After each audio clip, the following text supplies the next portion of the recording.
Guys, today I am going to help you save a ton of time when it comes to prepping your shipment and sending them to Amazon. So if you do online arbitrage, your house is probably a mess. It's full of boxes and you do not have a way to track your inventory to make sure that you receive everything. This is what we're going to do today. So we are going to use Seller Amp. Let's get into the computer to do this. So the first thing you want to do is create a spreadsheet, right?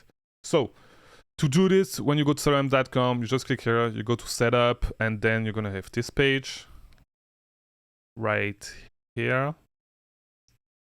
So you just create a new sheet. So I already done it for the purpose of this video.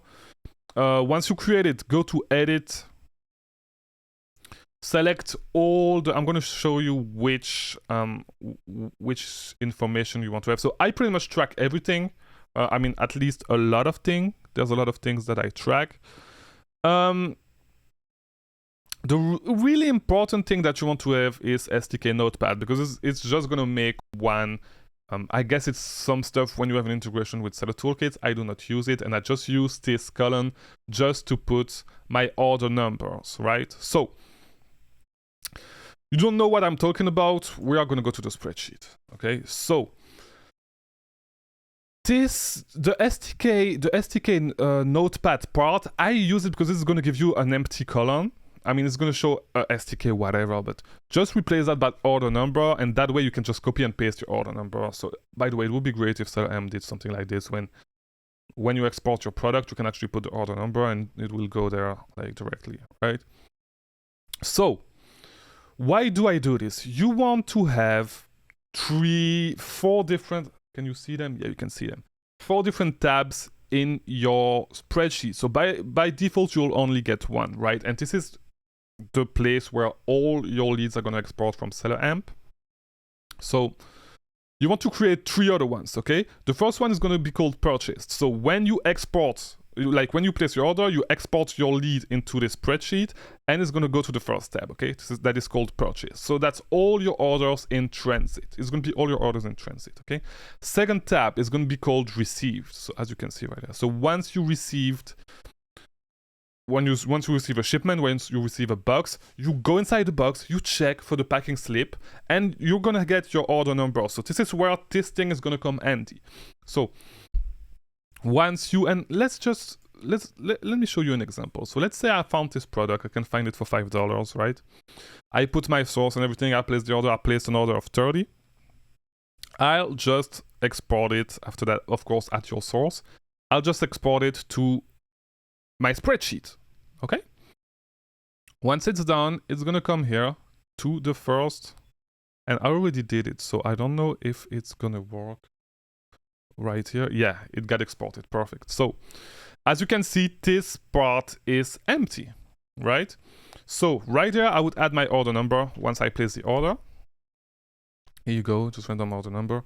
And so once you receive a package, because you're not only gonna have one order. For example, sometimes you can place multiple orders of the same product because of order quantity limits, because you cannot order more than 10. So you would export it multiple times, and every single time you would put your price, you would put your source, and you would put your order number. So that way, when you receive a shipment in the mail, when the shipment arrives, you can open the shipment, see exactly, like take the packing slip, see the order number, the packing slip, or the receipt that's inside, the invoice, whatever.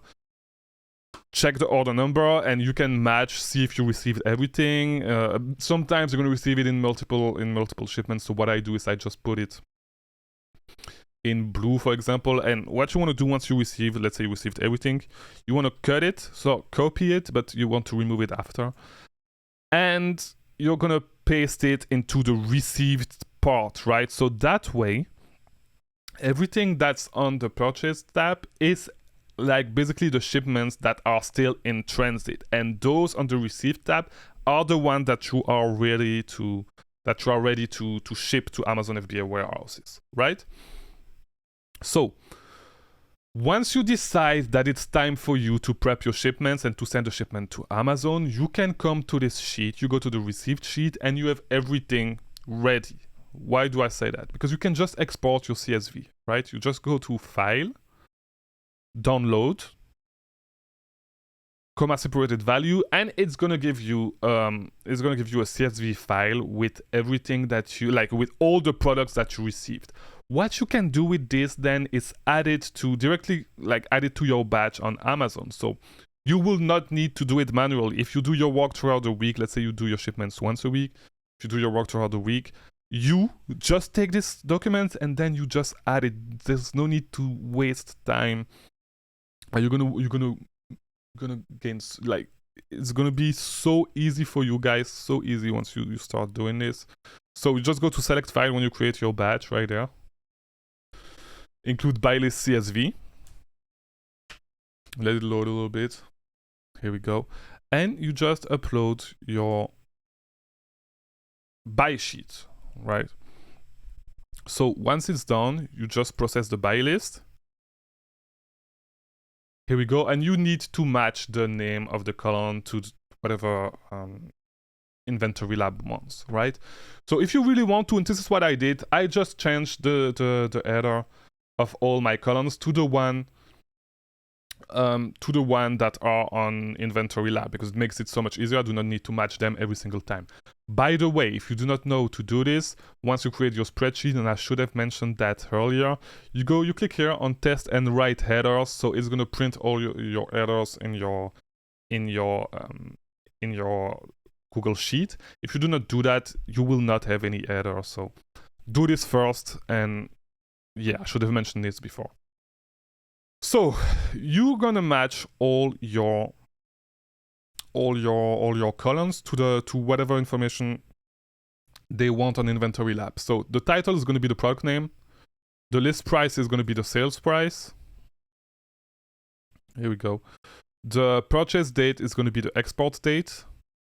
The supplier, I have a little trick for the supplier. So if you just do it, if you could put the source, but the source is not going to work, because the source is going to be a whole URL. So for example, you will have nike.com/ some numbers, then the name product, and it's going to be super long. So I have a little trick. I add a column at the end.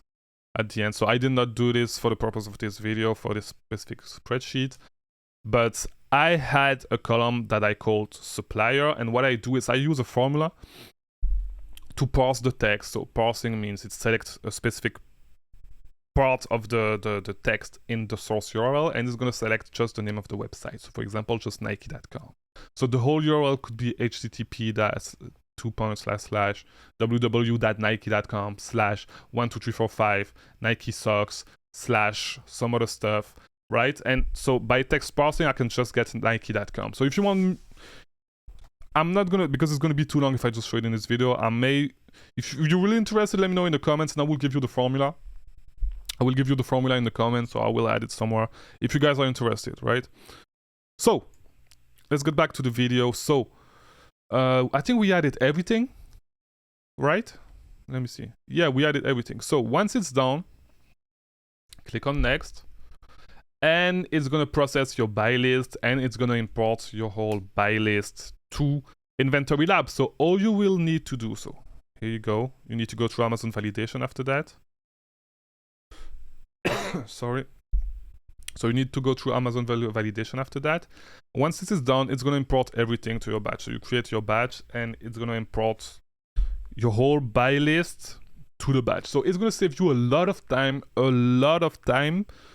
when you have like me, like if you have 100 different MSKUs every single week or whatever. It's going to save you a ton of time.